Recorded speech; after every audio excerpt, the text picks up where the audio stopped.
Hi,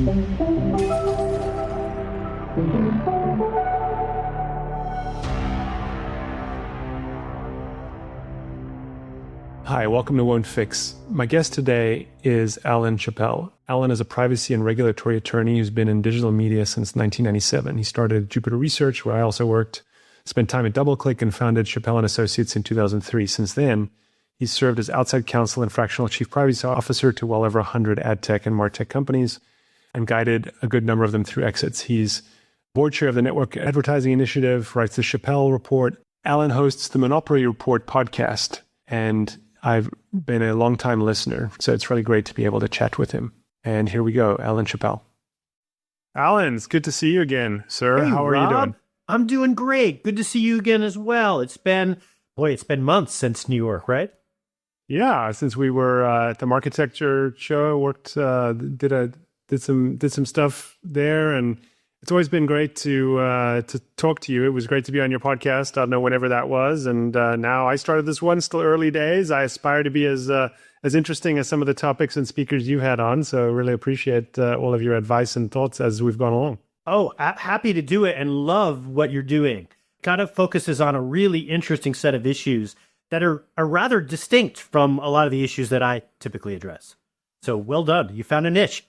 Thanks. Well, you definitely have a great niche, but one of the things I wanted to talk about today was something we've talked about, and as you know, I talked about this at the Marketecture conference, as a panelist or as someone doing a panel and so on. And I think it's just a really interesting one that kind of cuts across a bunch of the safety and AI topics that I spend a lot of time looking at, regulatory topics. There's a lot of consent and privacy related issues, and so I thought we might talk a little bit about residential proxies and other kinds of renting your bandwidth out for fun and profit types of business models. So yeah, that was kind of what I wanted to talk about today, if that's okay.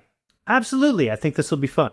So tell us a little bit about, so for folks who aren't listeners, obviously would encourage everyone to listen to your podcast, and we'll have links in the show notes, but tell us a little bit about, how you're covering what you're covering and how you got into that, just as by way of introduction. Sure. So, the backstory is like 2.5 years ago, I'd been on Aries Pod, the Marketecture, the main one, the big stage, a couple of times.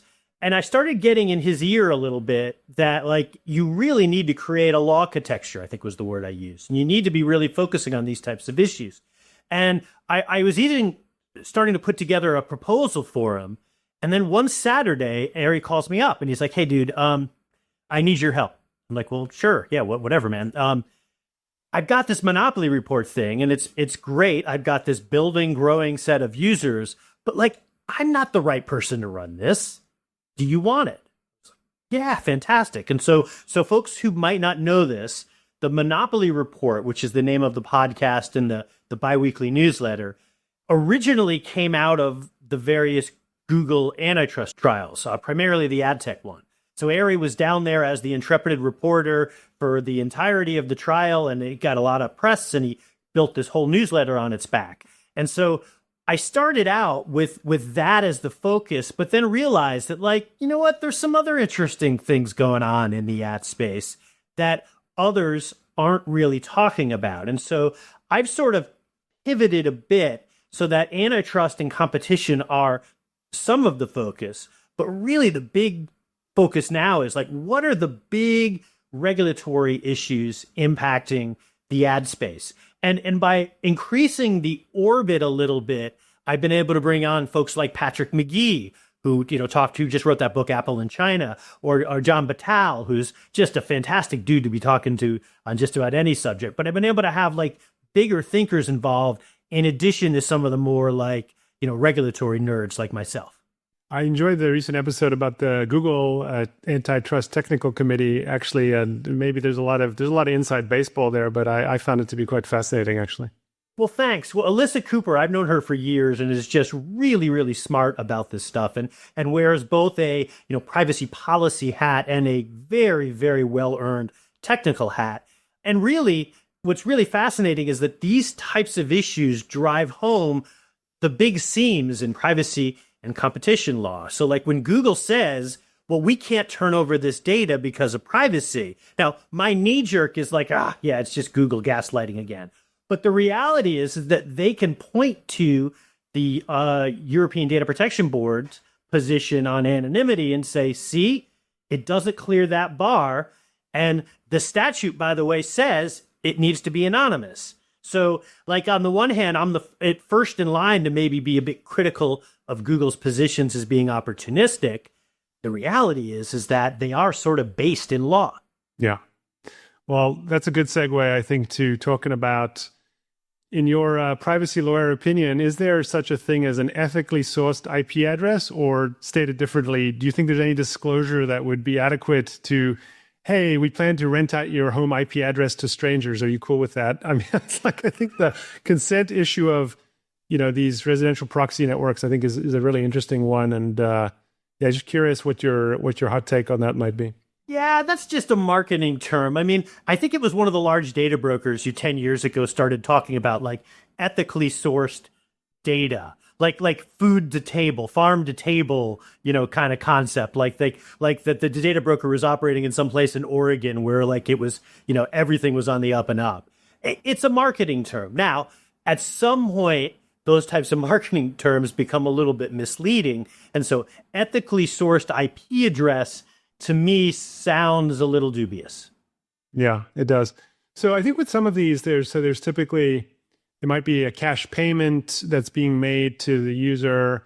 I mean, setting aside that, my understanding is that in many cases, this type of arrangement might actually violate the terms of use of the ISP. There's like, oh, well, you can revoke your consent at any time. You can, uninstall. So I guess the one that caught my attention. So just by way of context, so there was this article that was written about essentially CTV apps where you could install, in order to not get ads, ironically, in order to not get ads in a game on your LG TV or your Samsung TV, you could install this SDK, which would then provide access on an ongoing basis to your home IP address, even when the TV was turned off. Brian Krebs wrote about this, and this, I kind of reposted a screenshot, a photo I'd taken of my television where this offer was made, and I thought the whole thing kind of stank. And eventually, someone at some of these companies like LG decided that was the case, and they force updated the game software to disallow this particular use of their platform. So, did you see those articles? Like, what did you think at the time when you saw some of that stuff? Well, look, I think one person's borrowing of data is another person's security exploit. When I read it from Krebs, it really does sort of look like a security exploit. And look, we all make trade-offs in this space, and we all make justifications. Well, by the way, we all live in a little bit of a glass house here, but we all kind of make our own justifications. The thing that I would focus on here is that it's not that people are giving access to a little bit of data via, say, placing a cookie. That's a very different thing than giving access to your internet connection, which invites a whole bunch of things potentially onto your computer and a whole bunch of things that you probably don't want. And so while advocates sometimes characterize the cookie issue as a huge security exploit, I think it's really important to see them as very different things in terms of scope. Yeah. I mean, I'm kind of reminded also of, ads, right? So we all have this bargain where we say, okay, we're good with ads running on our machines, on our computers and our phones to pay for the internet, so we don't have to pull out our credit card and subscribe to stuff. And I think that bargain makes a lot of sense. And we also rely on these companies to make sure that those ads don't contain malware or other things. And so, there's this kind of question of how much of that, how good do these companies need to be at those things? So, so I think it's just it's interesting when you look at the residential proxy space. Now you have all kinds of different applications that are some benign, you might argue. Scraping websites in order to train AI models is obviously one of the use cases of these networks. But at its core, it seems to me that it is fundamentally based on deception, which is that I'm trying to pretend to be an end user as opposed to telling you I'm coming from a data center and I'm trying to access your content. So my question is like, is this model even legitimate at all? Like, are there enough legitimate use cases? And perhaps, there's always legal theories about, the VHS Betamax type cases where it's like, so I'm curious if you have thoughts on that kind of aspect of the like legitimate uses of this kind of technology versus what we all know maybe the majority of use cases are. Yeah, there's an irony in play here because these use cases do solve a number of legitimate issues. Like a lot of the attribution, a lot of the fraud prevention activities are, by the way, used by the Googles of the world are, come from these types of proxy networks. Similar, these proxy networks are engaging in some really bad behaviors. And so there's a weird, like throwing the baby out with the bathwater thing here. I'd be reluctant to do that, but I do think it's a place where there really does need to be more in the way of regulation. So and definitions, and maybe that comes from a self-reg, and I'm sure that the advocate folks who are listening here have already spit out their water. But you need something, and it doesn't seem like this is going to be a priority for the government. And so hopefully we can at least get some set of baseline standards in place.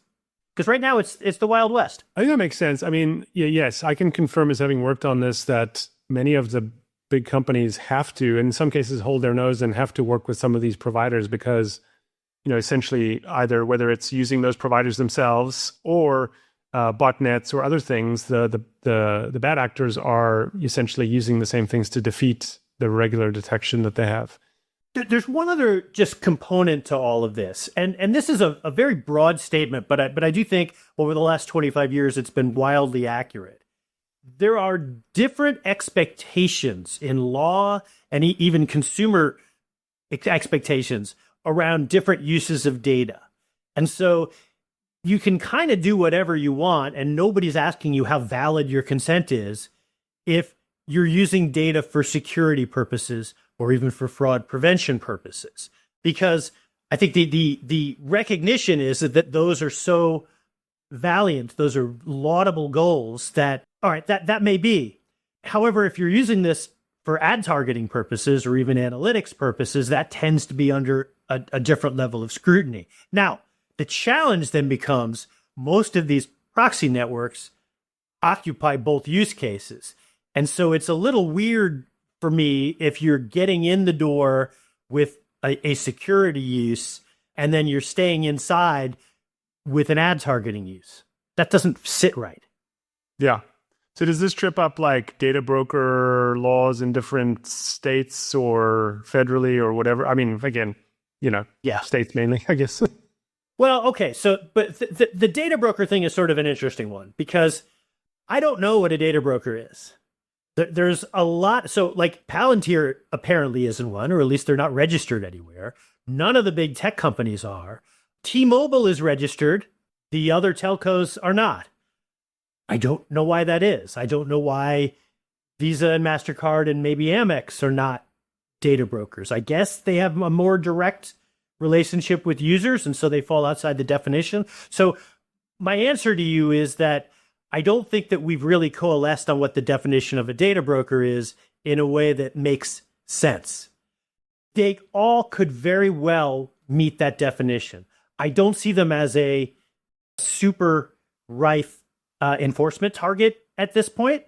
It seems like Tom Kemp and his colleagues are very happy to continue to go after kind of the traditional Axiom type data brokers and the ad techs. And so they don't seem to be expanding the tent. And heck, there's 600 companies in that tent. I bet you there's another 600 to 800 who look a lot like the companies in the tent who are not in the tent. So they're going to focus on those companies long before they focus on the residual proxy networks. I think that's probably right. I think there's two problems here. One is the low-hanging fruit problems that seem to be a lot more visible actors and more. And then the second one is, which is related, is the brain damage problem, which is that trying to understand this stuff is very tricky. And so you're going to kind of go with the low-hanging fruit when it's a lot more work to understand these other ways in which this stuff is operating. And, a lot of these companies are hanging their hat on, well, we get a consent. And that gets a little tricky too, because I don't think that one can manifest consent for the seriousness of the level of access that one is providing to the network and to their partners, and sometimes they have a very long list of partners. I don't know. I think I'm uncomfortable with that being a true manifestation of consent. But I've also been pretty critical of consent as a concept just in general. Consent is one of those things that privacy people use to make themselves feel better about stuff. I don't think it really does any good. I think there are some useful places for consent, but I think, Europe has sort of demonstrated that it's just not helpful. I think especially when you have to start, looking at the next layer of consent of, okay, well, it has to be equal weighted and you have to explain and you have to have, age-specific consents and bite-sized notices or whatever in some, you start overlapping some of those things, and now it becomes a N-by-N tricky problem for anyone with any meaningful scale. Yeah, and even just simple downloadable software SLAs. This gets a little outside of the privacy world, but there are really important things in there that I promise very few of your listeners have actually read. You might read one of them. What? And so and by the way, just because there's bad shit happening over somewhere else doesn't mean that we can justify bad shit happening here. But I do think that holding your hat out on consent here is just a really, really problematic place. So one of my prior guests, Ben Edelman, talked a bunch about kind of him getting his start in the downloadable software adware space. As you mentioned, downloadable software. I'm curious if you think, I think you mentioned that you've looked at this from the privacy side and legal side as well. Are there some analogs and end user licensing agreement things that are worth kind of exploring the comparison for proxies versus adware similarities? Oh, absolutely. And by the way, the proxies, I think, were a component of the adware space. But the adware world was a lot of fun. I kind of built my bones when I opened up my practice. The first place I got a lot of traction was working with adware companies. And then I started working with one of them, a company called Direct Revenue, and then got hired to help Trustee, which is now called TrustArc, but it was back then was a kind of a small nonprofit. And they were trying to create a self-reg program, trying to rein in the adware guys. And so, look, I still think there is a debate to be had whether that model for delivering advertising and coupling it with certain types of content is a valid business model. I think it can be. And I was actually hopeful, and if Ben is listening, he's going to hate this, but I was actually hoping that when the Zango guys were about to announce a licensing deal, I'm not even sure if it really got out of the books, but with one of the big record companies, that might be a way to say, okay, you've got valuable content, and in exchange for that, you're going to deal with a certain number of pop-ups. And it sort of removed a lot of the intellectual property issues around the adware space. That ultimately didn't work out, and I think partly because the value that those companies were deriving to society was questionable at best. So I think they're different than residential proxies, where I think there is a societal benefit to what they're doing. I think as we talked about, it helps prevent fraud. It helps some of the measurement. And anywhere where you're facilitating an independent third-party use of data to do the things that big tech thinks it should be the only one able to do, I think that's a laudable goal. But the flip side of the adware space is that you had a whole bunch of those companies literally shooting at each other on the desktop and ruining people's computers. And then that was creating issues for consumers, and then issues for, the geek squad at Best Buy as they're trying to figure out, well, what in the world happened here? And then there was a whole issue around opt-outs because they never really created a super persistent way to opt out. And so, and by the way, that takes me to, I'm rambling here a little bit, I guess, but the residential proxy guys also have an opt-out problem as far as I can tell. I don't know how you stop it. I get that you can consent to it, but I don't know how you remove your consent. Right. And the thing that I really found problematic on the consent, so, going back to the example of the LG TV game, install the Pac-Man game, in order to install the Pac-Man game, you need to create an LG TV account. In order to create the account, you have to state that you're 18 years old, which you can just state. There's no test of that, and have a valid email address. Once you do that, you've installed the software because you don't want to see ads while you play.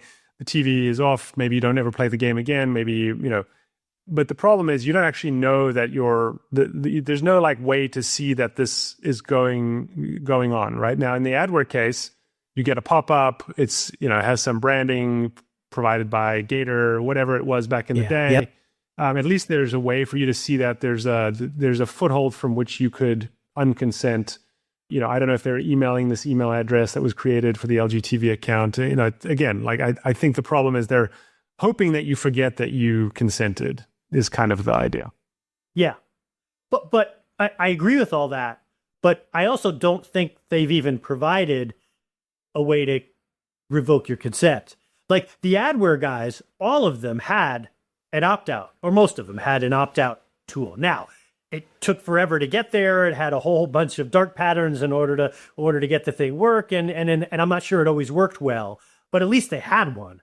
The problem I have with these things is that these proxy networks are enabling a whole bunch of really, really important and at times even scary functionalities on these devices.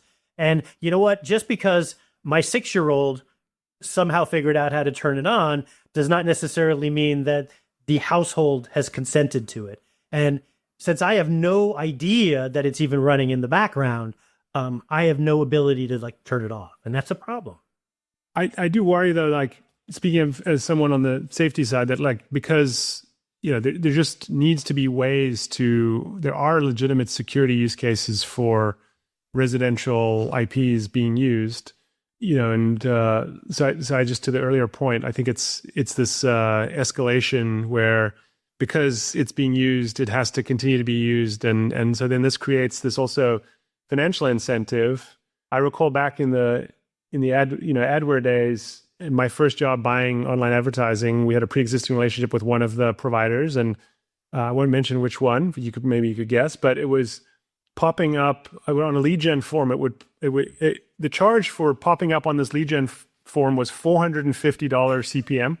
But I could tell you that on this lead gen form, the company I worked for was making $700 in revenue for every 1,000 users. So it worked very well. And I worry about the financial incentives for these companies being so good.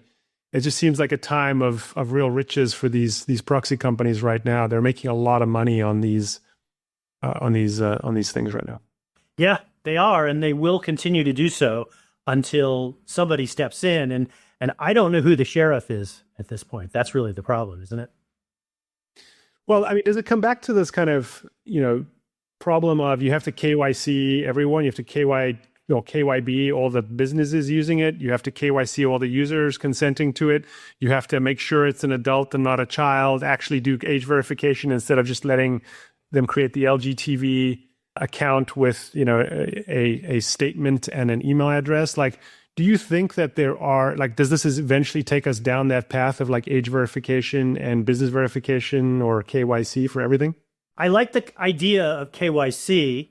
I think the age verification thing seems to be happening regardless of how all this shakes out. And maybe that becomes a silver lining in what I think will otherwise be a very horrible set of public policy outcomes as governments continue to just jump into the age verification game. And they're going to start with very light verification, kind of like what Australia is currently doing. And then they're going to realize that kids are circumventing it, and perhaps a lot of kids. And they go, well, we need to double down on this. And then as they become more and more restrictive, you're going to have a little bit of an arms race. And I don't know about you, but I don't want to get into an arms race with any 16-year-old because I'm probably going to lose. And so, because they're just very creative and clever and a lot more time on their hands than I do. And so we're really veering into a world where you're going to need to show a government ID to surf the internet. And that's just not a great place to be. And there are smarter people than me who have opined on this pretty consistently. And I almost think it's besides the point, because it does seem like governments are completely dedicated towards jumping in here. I mean, heck, you've got you got the European Union who are using a report that said some very different things to justify. They commissioned a very thoughtful report, which mostly said, oh yeah, this stuff is really complicated, and and we need to do a whole bunch of things that cost a lot of time and money. And the Ursula von Leyen and her colleagues are saying, well, I think the report says we should do age verification. And I'm not sure that's exactly what the report said. It sort of said, well, if you have to do it, here's some ways you can do it. But anyway, I feel like that's a side conversation, but boy, the age verification thing is just, that's going to eat the internet in 27, 28. Yeah, I think there's a lot that's problematic in that whole sphere. And, there's definitely a lot more conversation to be had about that. But so if you think about the competition side, so you're talking more generally about scraping, which is one of the main uses for these networks. Do you think there's a kind of fairness angle in terms of, okay, well, because they're called walled gardens, because there's data stuck in these walled gardens, we need to be able to scrape them, or anyone should be able to go and get that kind of information out there to compete with them? Or maybe it's different. It's like, oh, well, maybe researchers should be able to hold these companies accountable to be able to scrape what they're doing, whatever. How do you think about the whole antitrust scraping angle to this type of discussion? Well, I think that where a lot of this is going is still TBD. You've got, Highview lost against LinkedIn, but some other cases which seem to be pushing for a broader ability to scrape have prevailed. You've got Perplexity, and they seem to be drawing a distinction that, well, since the user is telling the browser to do something, that it's okay for us to scrape Amazon. Now, Amazon is saying, well, wait a minute, no, that violates our terms of service. Now, that case hasn't been fully adjudicated, but the initial leaning is that Amazon is not necessarily going to be able to use the Computer Fraud and Abuse Act in a way to push back on this. So you're talking about fairness. Now, what I look for is allies. And in a perverse way, some of the AI companies, as their larger goal seems to be to scrape the entirety of the internet in an unfettered way, if they're able to get it done, then that perhaps suggests that Double Verify or IAS or one of those companies will also be able to do it. We'll see, but right now it's still very Wild West, and a lot of the big tech companies' initial swath of, well, we'll stop this via the CFAA, that may not hold water over the long term. I think it's also interesting when you have companies that have consumer footprints as well as business footprints, and so they could make some case to their consumers and say, well, this service will get better if you allow us to use your whatever downloadable software and machine, this and this and this. So, I think that there's definitely an aspect to that for some of these AI companies they now have big install bases of users. They could do other things that maybe they hadn't needed to do before. So I just wonder if there's a dynamic there that emerges over time.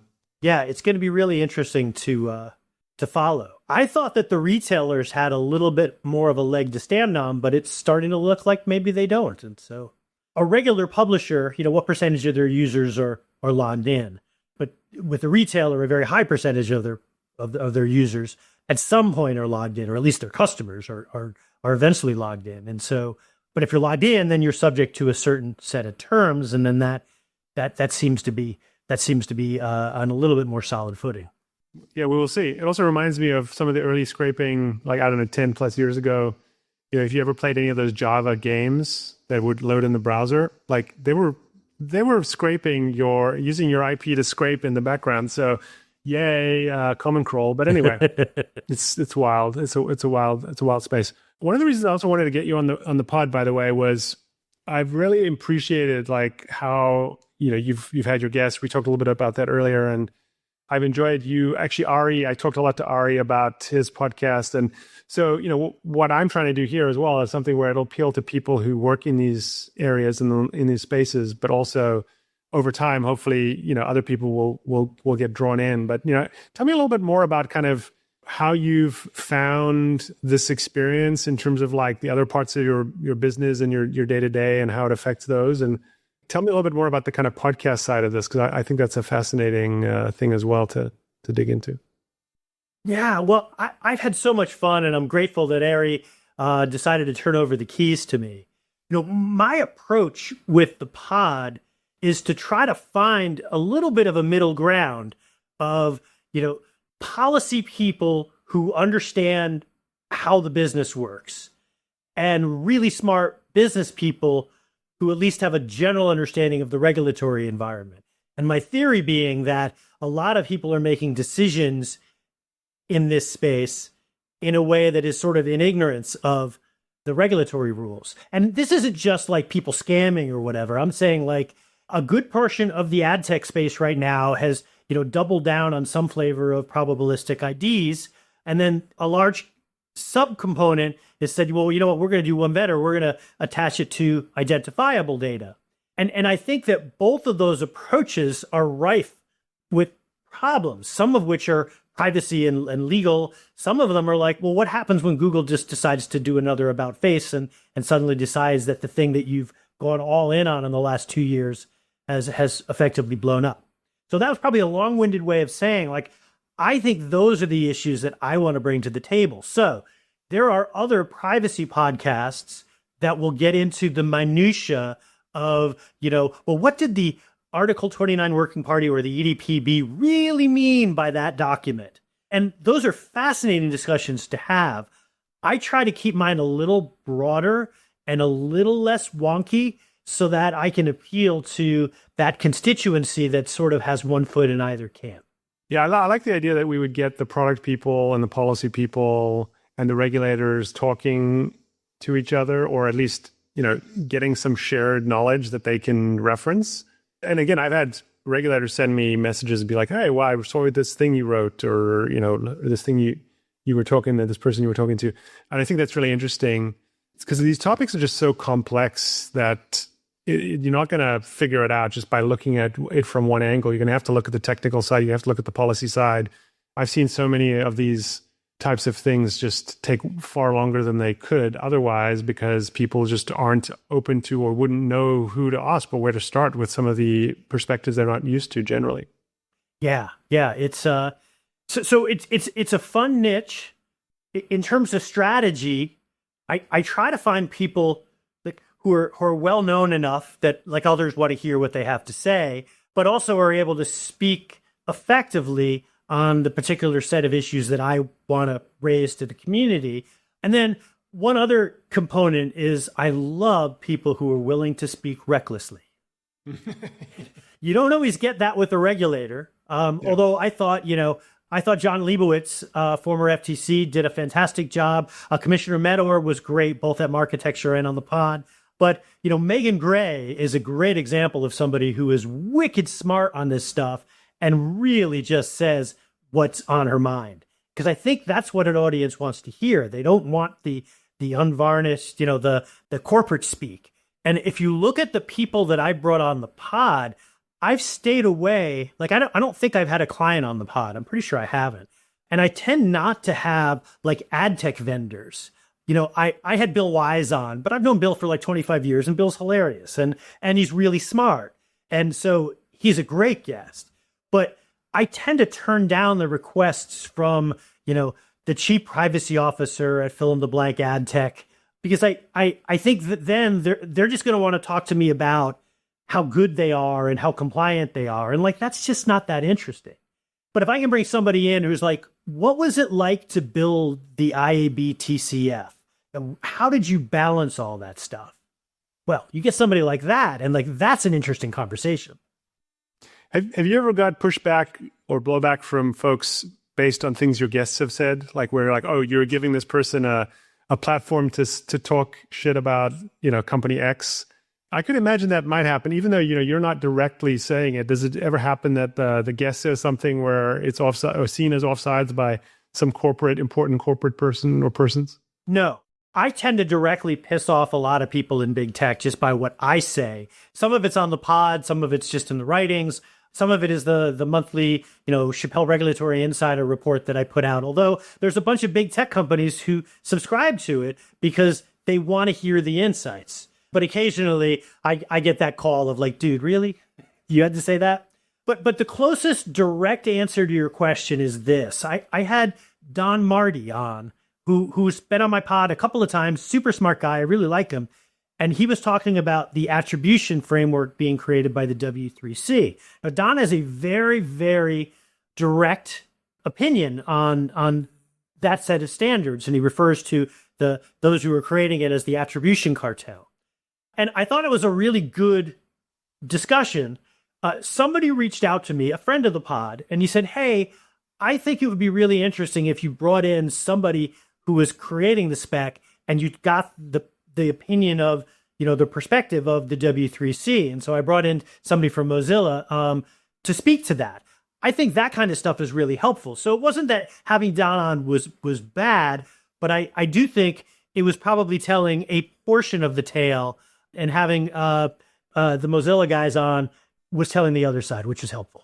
Yeah, no, I heard those conversations. I think those were great.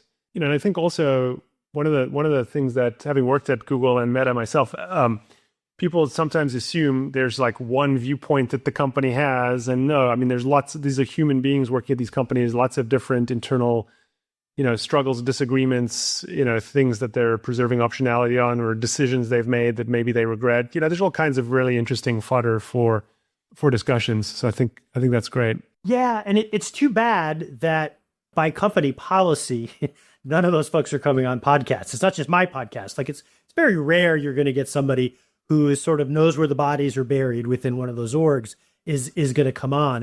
And I think that's a shame, because a lot of them are really smart. And to the extent that they do come on, it's like, Alex Cohn talking about how wonderful the privacy sandbox is.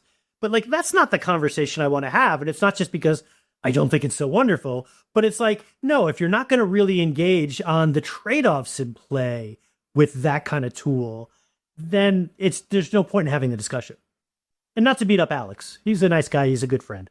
Alex is great. I like the way Nilay Patel frames his podcast. Is like, it's The Verge versus media training, which those of us have gone through several rounds of media training. I mean, I remember when I joined Google, a bunch of Google folks said, "Hey, how did you get to be able to talk on behalf of the company on like Twitter and and then I noticed." And I was like, well, I don't know, like just, don't say dumb stuff. But then but you also got to be able to actually have substantive discussions. And you obviously got to get the license from the company to do that.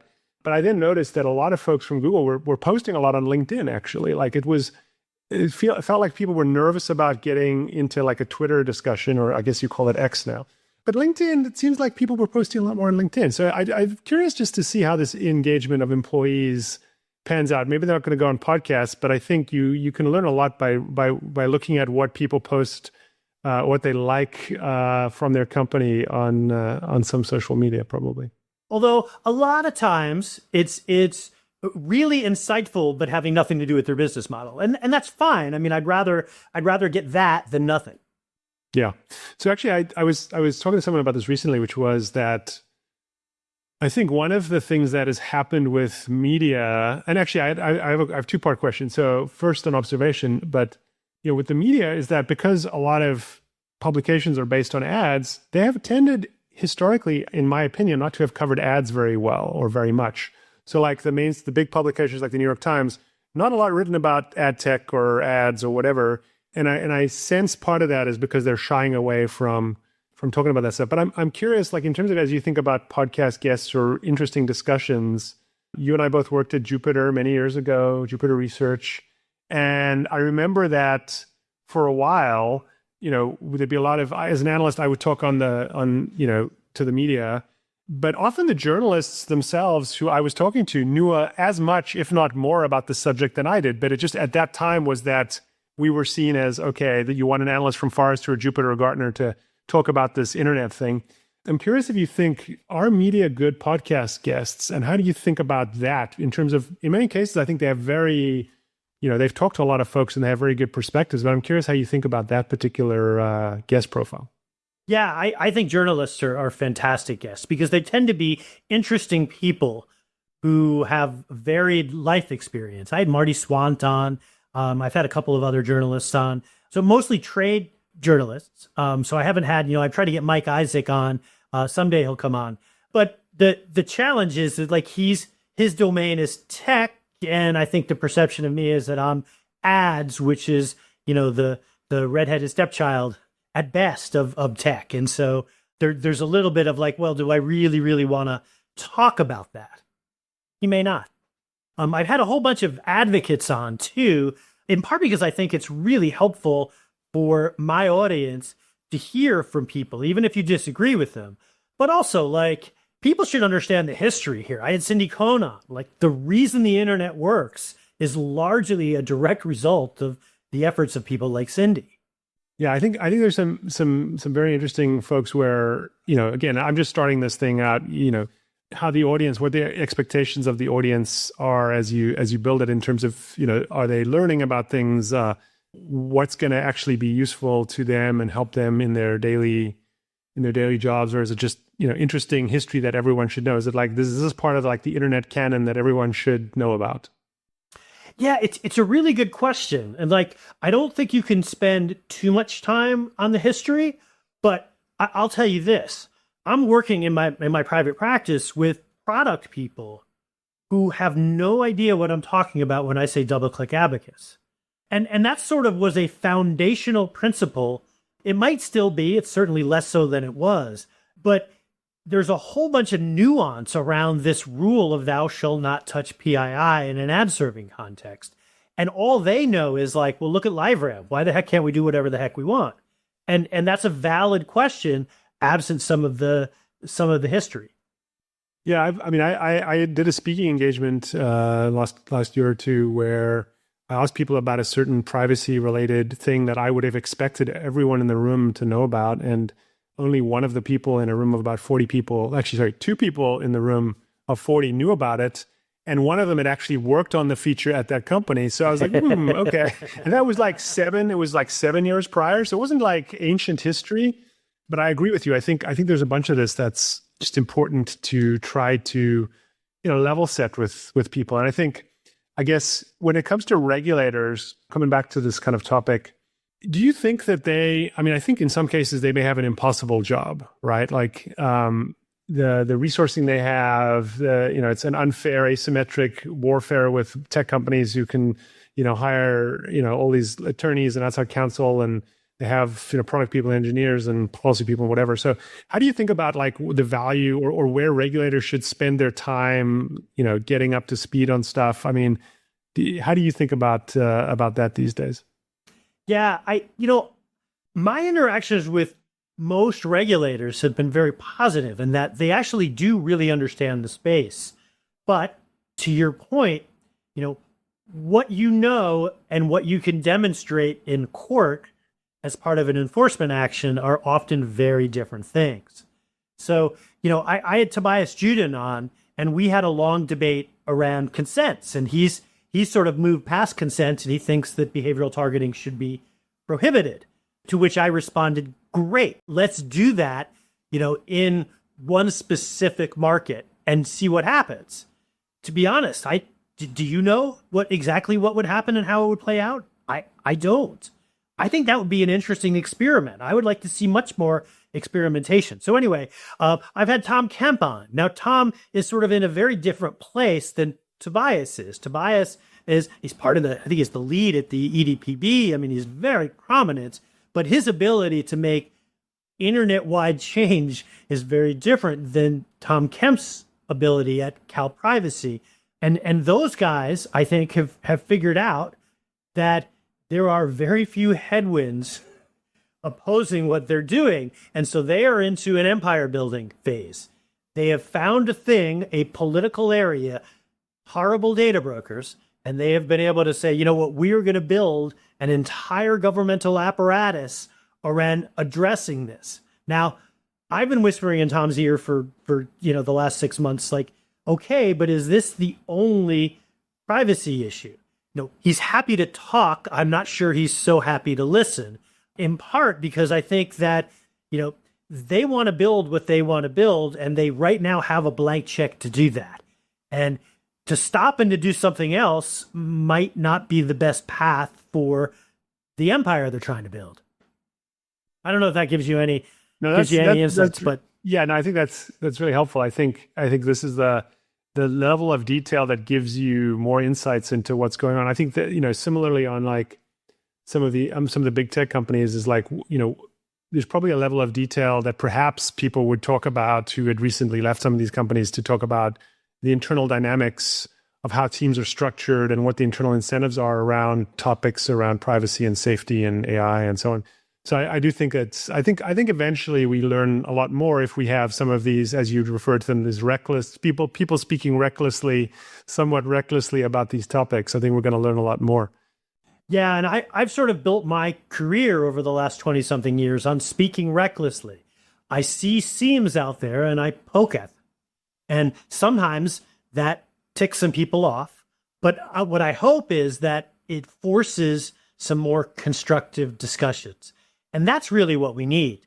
Particularly over the last 10 years, there's this weird narrative where everybody is taking, as gospel what usually Google, but what the large tech company is telling them. And usually there's a backstory. Usually there's a little bit of sleight of hand. Of course there is. They're businesses. They're trying to make money. But it's almost as if the ads industry thinks that Big Brother's never going to steer us wrong. And I think that's a problem. And so I built my career on trying to point out those types of exact things. I listened to your podcast. Everyone else should as well. And really appreciate you taking the time to chat with us, Alan. As always, it's really fun to catch up wherever that might be, at a conference or, on video, as it turns out. All right. Well, great seeing you, Rob. And hopefully I see you in real life soon. Yeah, me too. Hope we will.